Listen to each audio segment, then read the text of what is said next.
It's my honor to introduce Dr. Brenda Custodio to Right. you on the podcast. She is a colleague, a fellow colleague, a facilitator on English Learner Portal, but you're also one of the leading experts with students who have formal interrupted education. So it is Right. so great to have you. Welcome, Dr. Custodio. So let's start with our first question. Tell us a story that has really changed your practice. Well, as I was thinking about this, there's probably two things that impacted me. My first major ESL job, I started out being an English and history teacher. Um, and then I had two children and I stopped teaching for a little while. And then when I came back, um, I found out that there was this thing called ESL, which I hadn't even heard of when I was in college because I'm a little old. And the uh, the school district said, "Oh yeah, we need some people to teach ESL." And I goes, "Great, that's perfect. That was what I would like to do." So they sent me to a middle school, and I was not very happy because I had always worked at high school level, and I thought, "Oh, I don't want to do middle school." It actually ended up being the best 10 years of my career, um, and I had a fantastic bilingual assistant. She was from Cambodia, and she had been there before I uh, took this position. So I started doing things the same way I had done it with high school. And so she would gently say, "It's not working very well with these middle school kids," you know. And she was so sweet, and, so self-deprecating, but she was spot on. She was right. She said we need to do more with children's books and so on. So she really turned my teaching techniques into more of the student-centered teaching and so on. So that is one thing. And while I was at that middle school, um, we started getting a lot of Somali refugees into my city of Columbus, Ohio.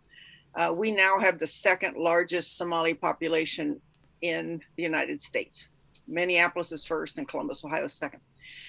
So I was used to having a lot of Cambodian students who had mainly been born in the US. Their family had come over here after Southeast Asia War, and they were behind in reading, but their English was good. I was really more like a reading teacher for them. So but then when I started getting these Somali students who had spent years in a refugee camp, very little, if any, education, and it was a whole different world for me. So it opened up the world of students with interrupted schooling for me. Um, and then I went from there to helping to start a newcomer program in my city. And that's where I got even more experience on working with students with interrupted schooling. So those Well, two things influenced me. well, that Cambodian teaching assistant is so brave because without her voice, I mean, those students would have not, we wouldn't have grown, right? And so this is the power Right. of like co-teaching together.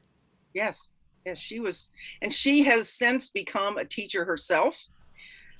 She spent probably 15 years slowly going through the uh, junior college and then a university, and then she got a master's degree in teaching, and now she's wanting to start a bilingual Khmer English school here in Columbus.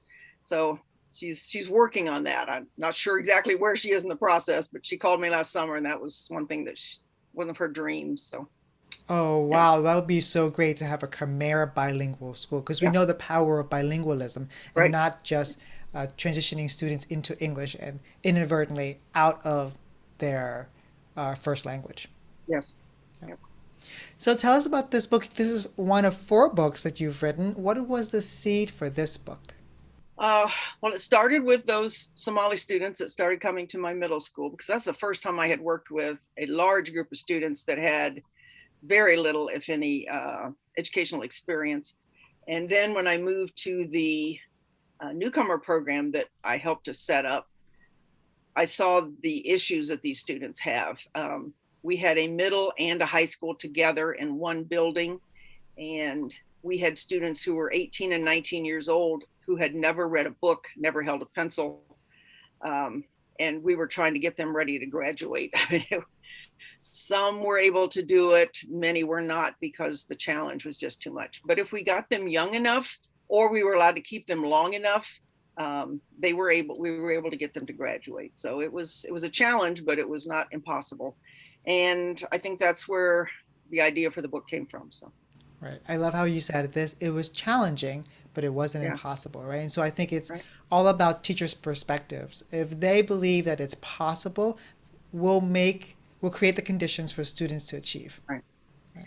Well, it wasn't just the teachers. I think most of the teachers were very willing to put in the extra work, Yes. but our system is not designed for these students.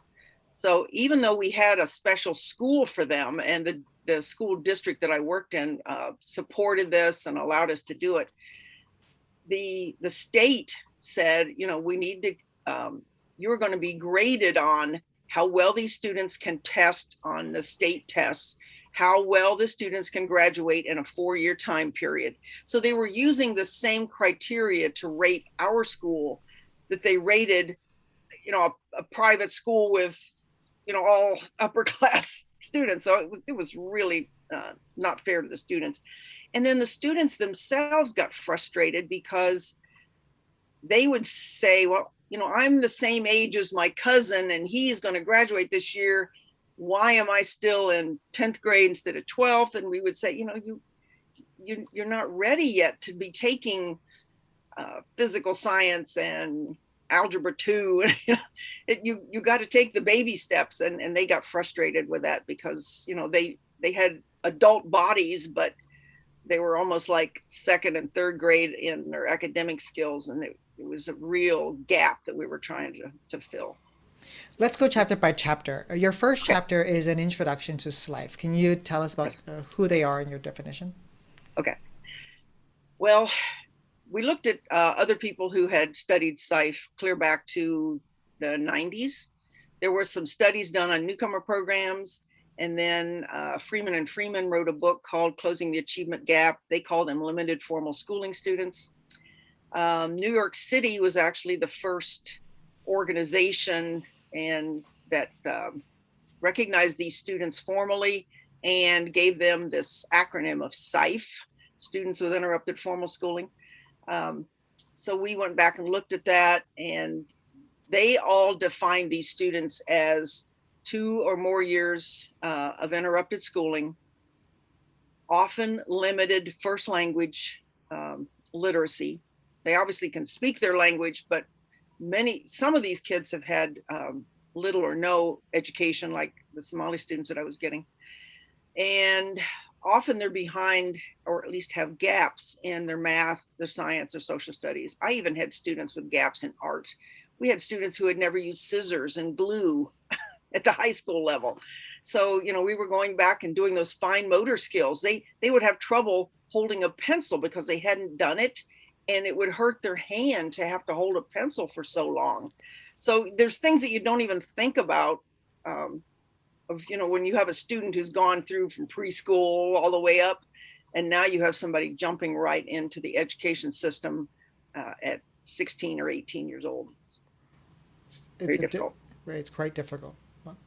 In one of your chapters, you talked about Latino students with interrupted Mm-hmm. education. So I thought Right. that, wow, this is very pertinent because we have a lot of Latino or Latinx students that come to America uh, Mm-hmm. with interrupted education. Right. And the main group that we're talking about here are recent arrivals. Those are the ones who have interrupted schooling. Obviously, we have probably 20% of the population in the U.S. have Hispanic roots, but the ones who have been here for a long time, some of them were actually here before white Americans entered their domain. But the students who are recent arrivals, mainly coming from Central America, and some now coming from Venezuela because of the issues there. So these are the students that we're seeing with the interrupted schooling. And they have unique issues because they have experienced gang and drug violence in Central America, which is what is pushing them out of their home. And then they see the US as their savior. Here's a place where I can get a job, be safe, maybe meet up with other family members that are already here. So we have the push factors out of their home country and then the pull factors into the US. And then we talk about what kind of issues those students have. They've all seen trauma. Many of them tried this journey 2 or 3 times, got stopped somewhere along the line and come back. I'm not sure if you're familiar with the book about Enrique's journey. Yes. Yeah. So those students who've had that kind of experience, I mean, we just can't imagine what it's like for these students coming on their own as unaccompanied minors. So yeah, they have challenges. Many of them are not here documented, so they have additional immigration issues. So, we're trying to find ways. So you can't just talk about the academic issues of these children. We try to hook them up with an immigration lawyer if possible. We try to find supports like food or housing, because they don't qualify for the kinds of supports that a refugee would have. So they need social service issues and social service supports as well. Right. So you mentioned some things that are different about Latinx and Latino students. What other differences between those students and the other refugees or immigrant students? Well, the refugees, they come in and they've already been approved to be here. So the minute they step off the airplane, they qualify for health insurance. They qualify for support with getting an apartment. They have somebody who will work with them for 6 to 8 months on their language skills, helping them to find jobs, and work getting them if they need. They've had trauma background, getting them together with some kind of support system. Our Latinos don't have that, so refugees have their own issues, but they're different from the Latino issues. Do the differences show up in their schooling experience? Sometimes the refugees are much more likely to have a much bigger gap. I've had one Latino father who couldn't even write his name. He had to literally put an X. Oh. But most of our Latino students, they've had some schooling, 3 years, 5 years, 8 years. In most areas of Latin America, you only are required to go to school up to the 8th grade. Right. So compulsory education will end at the end of middle school. So a lot of these kids, if they stay that long, at least have that much of a background. So they do have a gap, but it's not the huge gap that a refugee child would have. So the kids who've been in for years in refugee camps, some of them have not been to school at all. If they've been to school, it might have been outside 2 days a week. There might have been no textbooks. You might have an untrained teacher. I mean, they just have more academic issues. And some of the people who have done studies on refugees says it's pretty much 100% of our refugees have trauma, because, they were forced out of their home, forced into a camp somewhere. The average time in a refugee camp before resettlement is 17 years. So a lot of our children were born in a camp and don't even know their home country. Yeah, so they have issues of their own. Yeah, I remember that statistic when I read Joe Napolitano's book, The School I Deserve. Yeah. And I was like, 17 years? I thought it was like, 2 or 3 years, because I'm a refugee. And we stayed in the Philippines for almost 3 years. Yes. 17. I was like, wow. Yeah, I was talking to a Vietnamese friend of mine, and he knew I was an ESL teacher, and I was telling him what I do. And I says, how long did you have? And he was saying he'd been in the Philippines for, I think, maybe a year and a half or something. I said, do you know how long families now have before they leave the camp to come to the US? A week. 1 week. So tell us about what's unique. What are the unique issues that Slife students experience? Well, obviously the academic gaps, the trauma that almost all of them are facing, different kinds of trauma, but still things that they have to deal with, with themselves, with their families. Um, they're much more likely to drop out, probably like 10 times more likely to drop out than a typical ESL student. Yeah. They're not like the other ESL students. When we think about a typical ESL student, we focus on um, helping them to develop their reading and writing skills. And obviously that is something they need, but you have to go almost back for a lot of these kids to um, the alphabet and the numbers and the pre-K and K primary skills, but you have to do it quickly.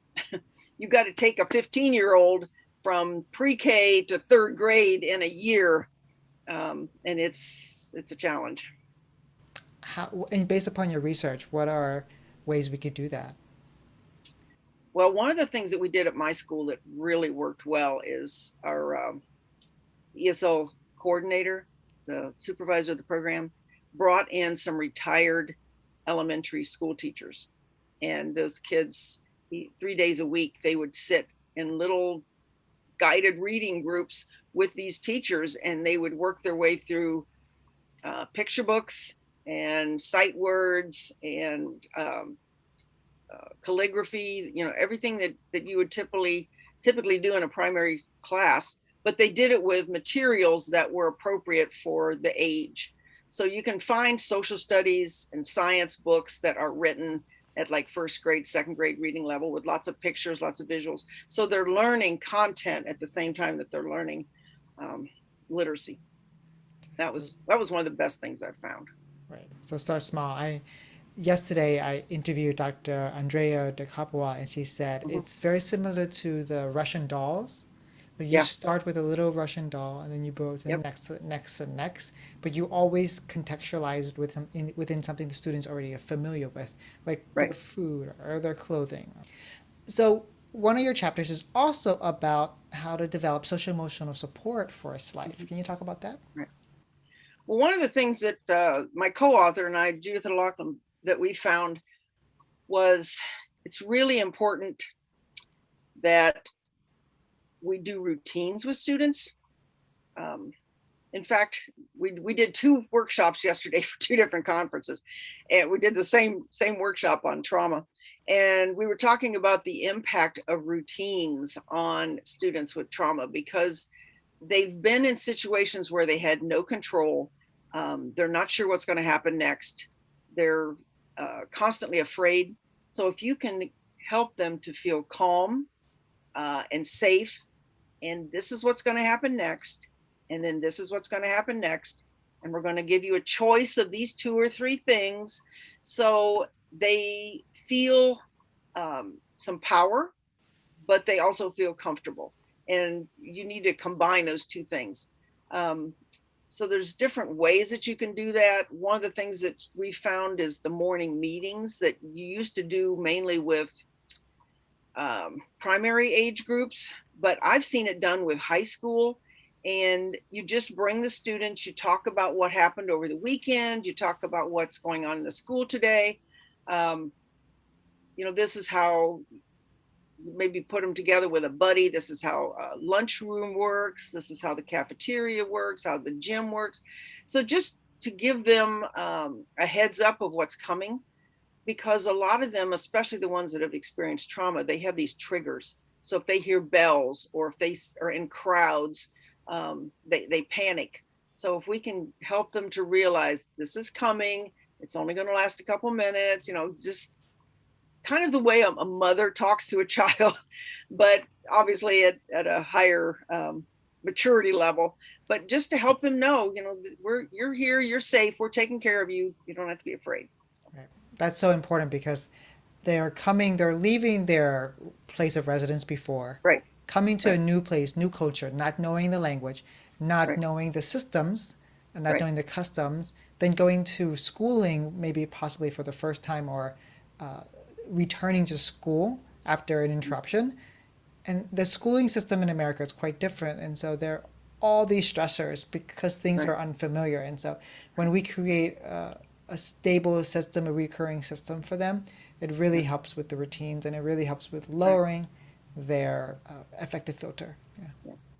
One of the things that they're unfamiliar with is our the power that we give to students. Right. You know, we have a lot of group work.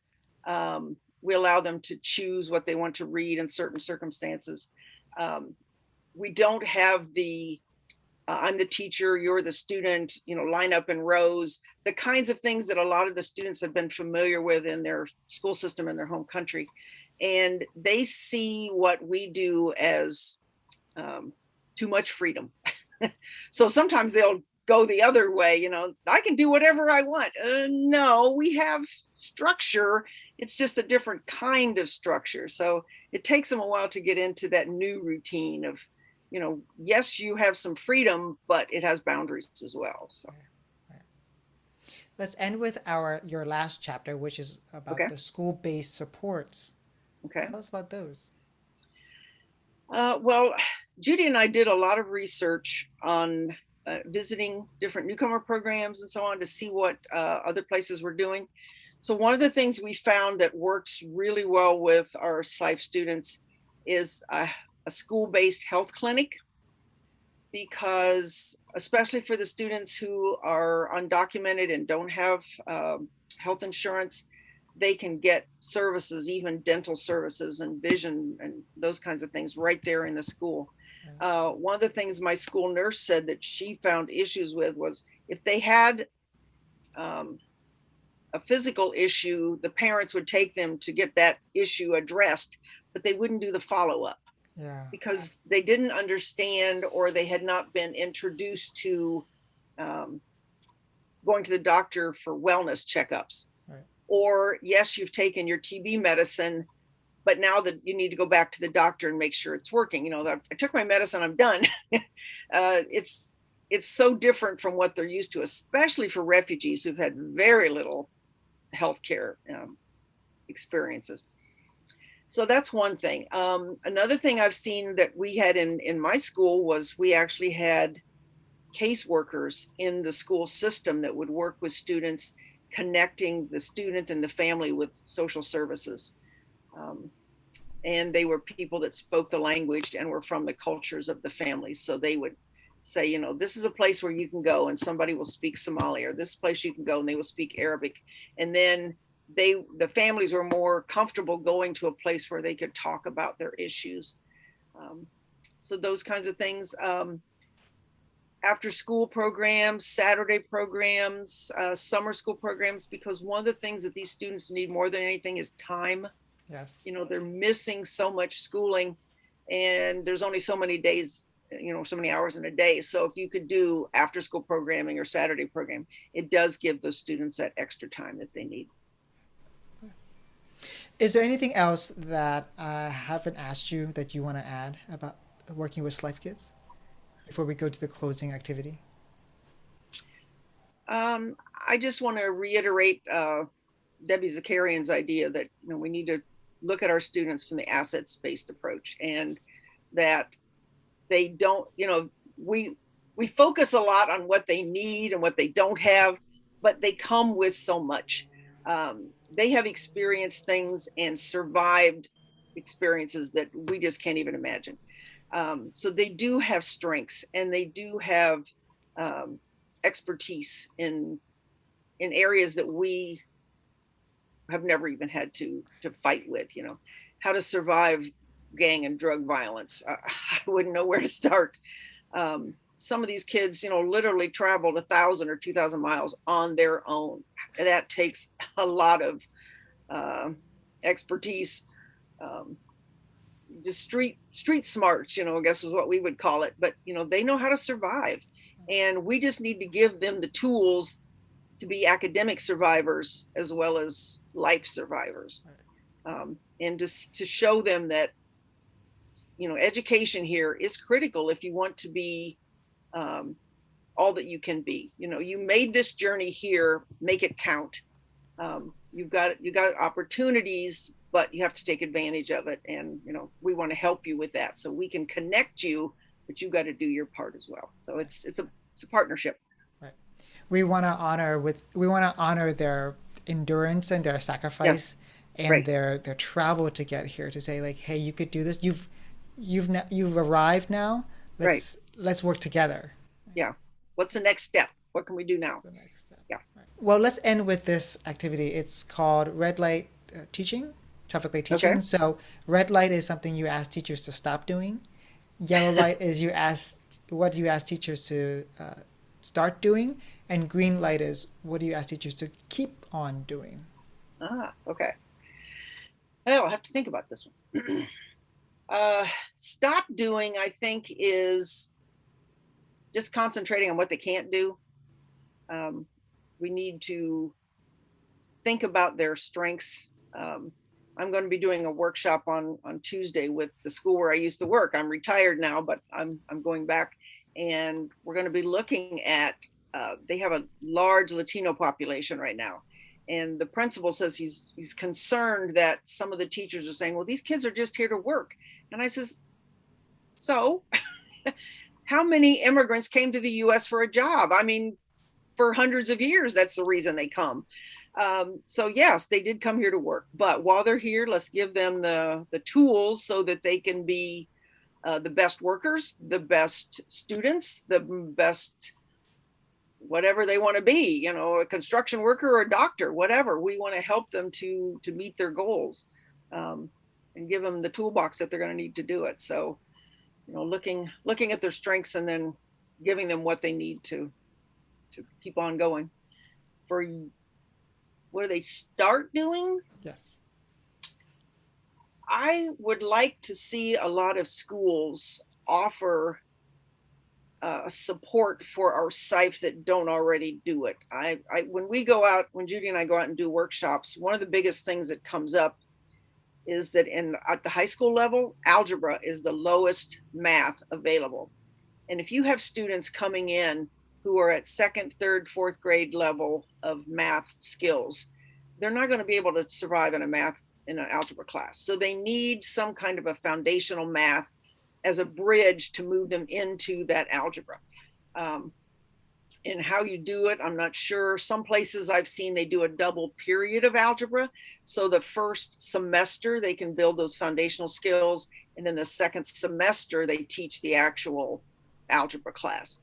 Um, just building those skills. Another thing is if they come without strong first language literacy, I think we need to go back and build those first language literacy skills as much as possible. So, adding those kinds of courses. School districts don't like to do it because it's not the way we've always done it, but these kids need that extra support, and we need to provide it.